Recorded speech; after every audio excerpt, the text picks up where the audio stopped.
are there? There are jobs in fast food places, there are jobs at the lower end of the economic, no benefits, no pension, no insurance. And who winds up paying when people are getting a job that has no health insurance? We are. When someone goes into a hospital emergency room and is sick or gets H1N1 flu or gets hit by a bus, it's not like the Bill Ferry pays for that. We all wind up paying for it. And as a result, hospitals all across the city are closing. Our healthcare infrastructure is evaporating. And then we have someone who tries to make a business, a small business, like the kind that predominate on City Island. And they're getting crushed. And it's not accidental. My good friend Speaker Quinn was here earlier. You know, every year we have that handshake. The mayor and the city council pose for pictures and they say, look, we balanced the budget and we didn't raise taxes. Well, if you have a 240% increase in your assumption for how much you're going to collect in fines, the inspectors are going to see that and go out and give those fines. The budget's not balanced. You can say you got an 18.5% increase in your tax bill, but that's myth. You got 18.5% of the rate, then the valuations went up and up and up and up. You, the residents of this community, had a 160% increase in property taxes. That's what the math is. So sooner or later, something has to give. And I think what this election should be about, even if it's about nothing else, and I got to tell you, I don't need to remind you of this. I'm an imperfect messenger for this stuff. I grew up a middle-class kid in Brooklyn. My mom was a school teacher for 31 years. My dad went to law school on the GI Bill. They were the first generation that went to college, and their son went off and was able to serve in Congress. But that middle-class aspirational life was made possible not only because they had jobs with benefits. My parents were able to afford a home. My brothers and I went to public schools.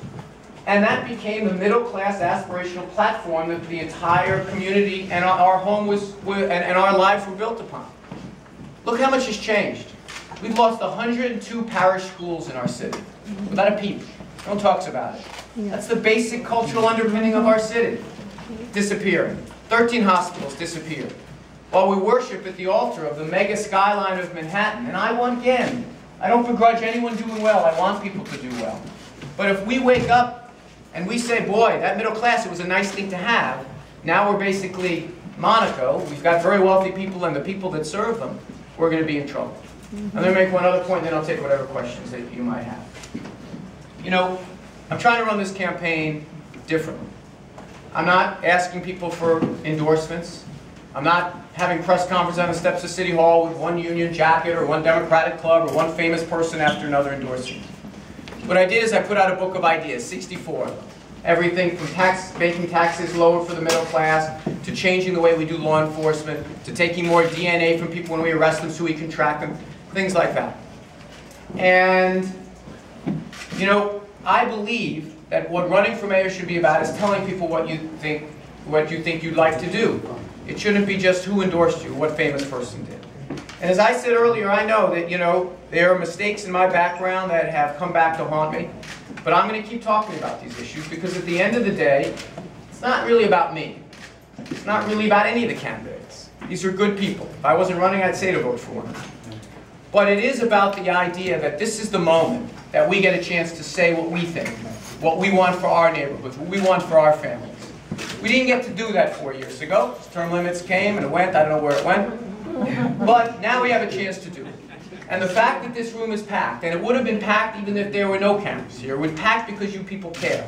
There's a lot of good books you can be reading. There's a lot of good things on, well, there's nothing good on television there, but there's, you know, you can watch AA baseball and watch my Mets play. There's a lot of things that you can do. But instead you're here like you are each and every month. And I want to tell you this. I won't promise you that if I get elected, milk and honey are going to flow through the streets, it's going to be sunny every day, and there's not going to be another dumb thing that the city does. But I can tell you this, that every single time you switch on your TV or open your newspaper or get an update on what the city is doing, you're going to say, you know, that guy Weiner, I don't agree with him all the time, but he seems like he's fighting for us. He's fighting for the middle class and those struggling to make it. And I will do it late into the night.